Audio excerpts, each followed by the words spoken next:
Hey everybody, thanks for taking the time to check out this video. It should be pretty short and sweet since I'm going to demonstrate the workflow new API, which makes everything quite a bit simpler and easier to create.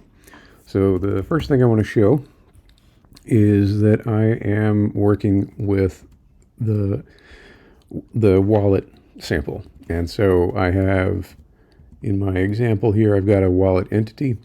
You can see this in our samples repository. There's nothing new or fancy about this. It's just a wallet entity, which is an event-sourced entity, and it maintains wallet state and does so by processing wallet events. And we have the usual suspects here for functions on the entity. We can create a wallet, we can withdraw from a wallet, we can deposit into the wallet, and we can query the wallet's state. There's also a wallet endpoint that I can execute, and let me just compile this. Make sure a clean compile. There we go. And we'll run this, and now I have the service up and running. So over here, I'm just going to create a wallet. So I've created wallet A, and now I want to create wallet B. And if we look over in the console log, you can see that I've created two new wallets with the balance 100. And that's just fine. But now what I want to do is I want to add a workflow to this. So let's stop that.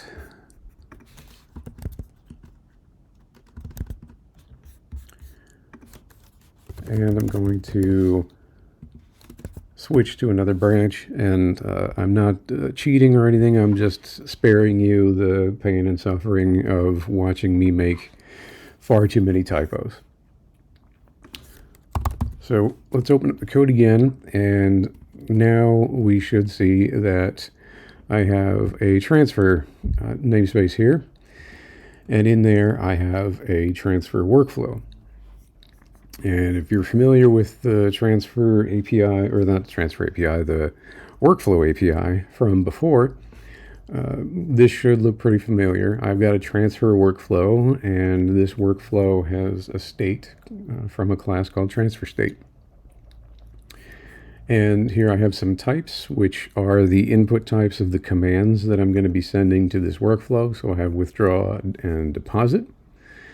And so in this new API, I just have to define a function for each of the steps in my workflow, and that makes it super easy to define and much easier to read. So inside this withdraw step, I'm going to call withdraw on my wallet entity. And then from there, I'm going to create an input to deposit to a different entity. And instead of doing the deposit inside this withdraw step, I'm going to transition to the deposit step with the deposit input here. And you can see that directly correlates to the input to the deposit step function. The input here is a deposit, which was created there. It's all very smooth and easy to read. And in this step, I'm going to call deposit on the target wallet entity, not the source wallet entity. And here, when this works and there's no errors, I transition to the completed status and then end the workflow. And this is all fairly straightforward. The start transfer function, this is the command that my eventual endpoint is going to use to start a transfer, and it takes the transfer input, which has the from wallet, the to wallet, and the amount. And so let's switch to the next branch here, and that branch now has an endpoint for transfers. And you can see that this transfer endpoint is just a regular HTTP endpoint. I can get the workflow status of a given transfer by by making a get call on transfer /ID. And then I can create a new transfer by sending a post to transfer ID. And this is as simple as calling the start transfer function on the workflow that I've defined. And so let's run this code again.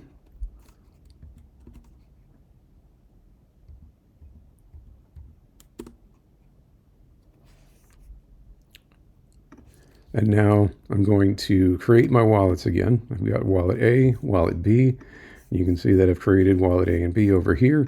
And now I'm going to send a transfer or start a transfer. And I want to transfer $10 from wallet A into wallet B.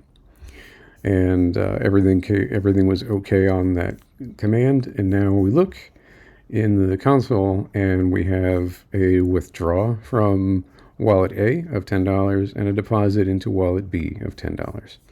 And that's it. There's so little code that you have to write in order to do these orchestrations with workflows that you can actually concentrate on the things that matter, like building features in your application.